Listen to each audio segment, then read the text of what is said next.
Toothpaste, soaps, mobiles, cars, इस sector में आपको कई सारी कंपनी से देखने को मिल जाएंगी। पर अगर हम टेलीकॉम सेक्टर की बात करें तो उसमें इंडिया में बस 4 ऑप्शन ही मिलते हैं, जियो, एयरटेल, वीआई और बीएसएनएल। ज़्यादातर मार्केट तो जियो और एयरटेल के हाथों में ही है, पर ऐसा क्यों?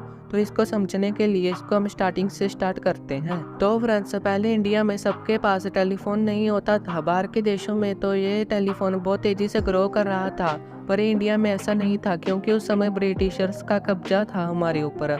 और अगर ये ब्रिटिश गवर्नमेंट इंडियंस को टेलीफोन की सर्विस प्रोवाइड करती तो इंडियंस इसको ब्रिटिशर्स के अगेंस्ट भी यूज कर सकते थे।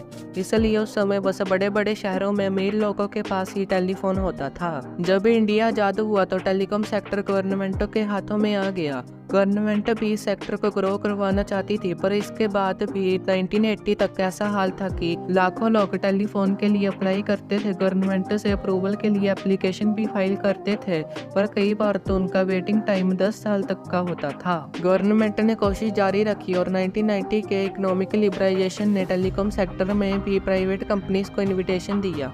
इसके बाद 1995 में ऑक्शन हुआ, जिसमें टेलीकॉम लाइसेंस प्राइवेट कंपनीज को बेचा गया।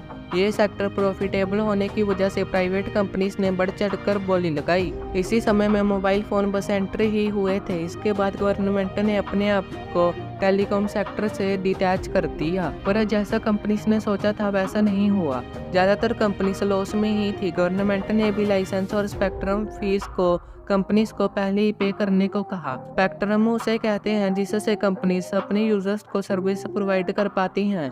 इस फीस को छोटी कंपनी से पे नहीं कर पाई और जो कंपनी से बची थी वो भी अच्छा परफॉर्म नहीं कर रही थी।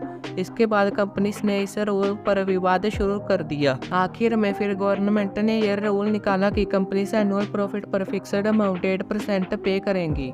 अभी टेलीकॉम सेक्टर पूरी तरीके से चेंज हो गया था। अभी लोगों को 10 साल का वेटिंग टाइम नहीं मिलता था, ना ही उनको टेलीफोन लगवाने के लिए कोई मुश्किल होती थी, क्योंकि टेलीफोन कंपनी से खुद आकर अपने घर पर अपनी सर्विस प्रोवाइड करती थी।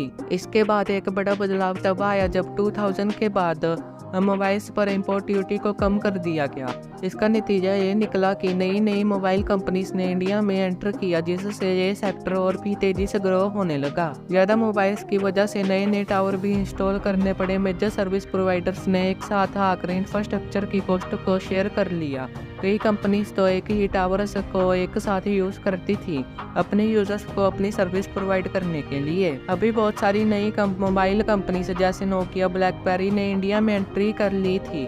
अभी इंडिया में काफ़ी सारी मोबाइल कंपनीज के एंटर होने की वजह से इसमें कंपटीशन बढ़ गया और कंपटीशन बढ़ने के कारण मोबाइल्स की कॉस्ट भी कम हो गई, जिसका नतीजा ये निकला कि एक गरीब आदमी भी मोबाइल खरीद पाता था। और ज़्यादा मोबाइल होने की वजह से टेलीकॉम सर्विस प्रोवाइडर कंपनीज भी बहुत तेजी से ग्रो होने लगी। अभी तक इन सब सर्विस प्रोवाइडर कंपनीज का गोल्डन पीरियड चल रहा था, पर किसको पता था कि अब इनका बुरा समय शुरू होने वाला है। 2010 के बाद एक न्यूज़ सामने आई कि